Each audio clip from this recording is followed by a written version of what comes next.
안녕하세요. 김성길 목사와 함께하는 천국 이야기 시간, 이제 63회 차가 되겠습니다. 이 시간에는 마가복음 속에 나타나고 있는 하나님 나라에 대해서 정리를 해보겠습니다. 예수님이 세상에 오셔서 세 가지 모습으로 그분의 나라를 증거하셨죠. 첫째는 말씀을 통해서, 두 번째는 그 나라를 직접 경험하게 하셨죠. 자유.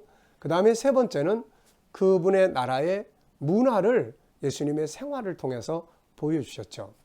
그래서 이 세 가지 방법으로 증거된 주님의 나라, 그리고 이것을 옆에서 지켜보거나 들었던 사람들이 예수님의 천국운동, 이 세 가지를 중심으로 한 천국운동을 기록을 해서 우리들에게 남겨줬습니다. 그것이 이제 마태복음, 마가복음, 누가복음, 요한복음입니다. 그 중에서 지난 시간은 우리가 마태복음 속에 나타나고 있는 천국에 대해서 정리를 했습니다. 예수님께서 이제 말씀으로 그분의 나라를 증거하실 때 이름들을 사용했다고 말씀드렸죠. 기억나십니까? 6가지 이름. 첫째는 천국, 두 번째는 하나님의 나라, 세 번째는 낙원, 영생, 네 번째는 낙원, 다섯 번째는 새로운 세계, 여섯 번째는 아버지의 집. 네, 주로 이제 이렇게 등장을 합니다. 자, 그 중에서 이제 마태는 천국이라는 주제를 주로 사용했어요. 마태. 그래서 마태복음 전체는 항상 천국은 이와 같다. 천국. 물론 이제 부분적으로는 영생도 나오고 하지만은 대표적으로 가장 많이 나타나는 주제가 천국이었습니다. 그래서 마태는 이 천국을 중심 주제로 해서 예수님의 천국 운동을 정리를 했습니다. 근데 이제 이 시간에 정리하게 되는 마가복음은 하나님의 나라라는 주제를 사용을 했어요. 하나님의 나라. 각자가 나름대로 듣고 배우면서 가장 인상 깊게 은혜 받았던 주제들을 사용하지 않았나 싶습니다. 자, 그러면 이제 마가가 어떤 사람인지, 또 마가복음의 특징이 뭔지, 이런 것들을 간단하게 정리를 해보겠습니다. 우선 이제 마가는 바나바의 조카죠. 바나바의 조카. 그리고 베드로의 제자라고 이야기를 합니다. 부잣집에서 성장을 했다고 이야기를 해요.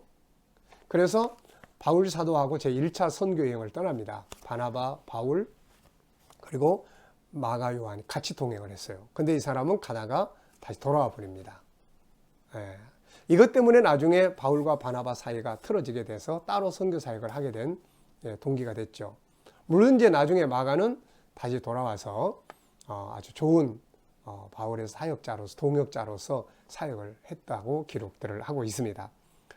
자, 마가복음을 기록하게 될 당시의 상황을 보면은 이제 네로 황제가 기독교인들을 무섭게 박해하던 바로 그런 시대였어요. 그러다 보니까 이때에 베드로도 순교하고 바울도 순교했습니다. 그러다 보니까 로마에 있는 수많은 성도들에게 뭔가 좀 믿고 소망을 가질 수 있는 어떤 복음이 필요했어요. 그래서 마가가 기록을 했는데 이것이 복음서에서 제일 먼저 기록된 그런 책이라고 합니다. 자, 이 책은 어떤 특징들이 있나요? 일단 마태복음하고 좀 비교를 해보면 마태는 아무래도 기록을 많이 했던 세리가 기록을 했는지 그래서 그런지 모르지만 책에 있게 정리가 됐어요. 예수님의 탄생의 배경부터 시작을 해서 뭐 산상수훈이라든지 비유라든지 이런 게 상당히 아주 책에 있게 딱 정리가 된 반면에 마가는 이제 책에 있는 정리보다는 사건 중심으로 기록을 해요. 아무래도 그 시대가 뭐 많은 내용보다는 간략하더라도 예수님 지금도 살아계셔. 지금도 이렇게 일하셔. 이건 사실이야. 이런 것들을 전해줄 필요성을 더 느꼈기 때문이 아닌가 싶어요. 그래서 마가복음에는 예수님의 탄생이나 이런 쪽은 없고 이제 마가복음 제1장은 마태가 3장에서부터 써놓은 3장, 4장. 그래서 세례 요한의 사역, 예수님의 이제 복음 증거의 시작, 이런 부분들이 이제 마가는 출발점으로 시작을 하고 있습니다. 그리고 이제 어떤 실물이 이름들이 많이 나타나 있어요. 뭐 마태는 구레네 시몬이라고 표현했는데 마가는 뭐 루포의 아버지 뭐 이렇게 표현을 한다든지, 아마도 이것은 이 내용들이 사실이라고 하는 것을 성도들이 좀 알고 소망을 갖는데 도움을 주려고 더 이제 이런 세미한 부분을 기록을 했으리라 이렇게 생각을 합니다. 자, 그러면은 이제 마가복음 전체 흐르고 있는 하나님의 나라의 이제 주제들을 좀 정리를 해보겠습니다.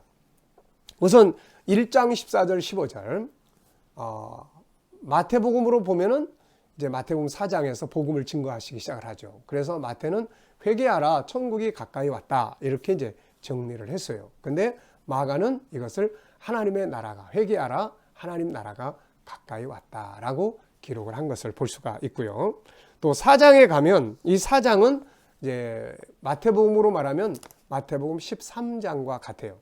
물론 마태복음 13장의 모든 비유를 다 기록한 건 아니고 씨 뿌리는 비유를 중심으로 해서 설명을 했는데 마태는 비유를 다룰 때 천국의 비밀 이렇게 썼고 마가는 하나님 나라의 비밀 이렇게 정리를 했습니다.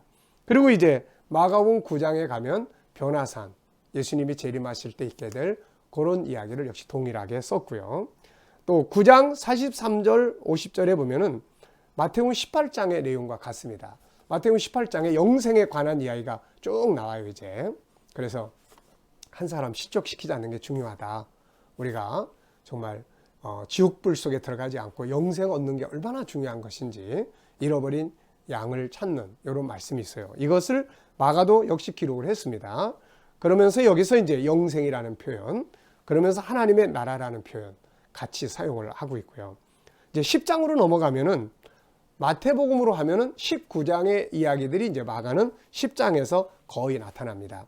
그래서 여기 보면은 아이들을 이제 부모님들이 예수님께 기도해 달라고 데리고 올 때 제자들이 이제 야 데리고 오지 마라 이렇게 이야기할 때 예수님께서 왜 애들 오는 것을 금하냐 그리고 이제 꾸짖는 내용이 나와요.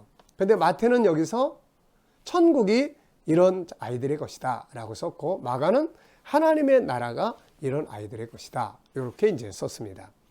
그리고 이제 17절 이하를 이렇게 쭉 보면은 이제 영생에 관한 이제 질문을 하기 위해서 온 어떤 부자가 있었죠.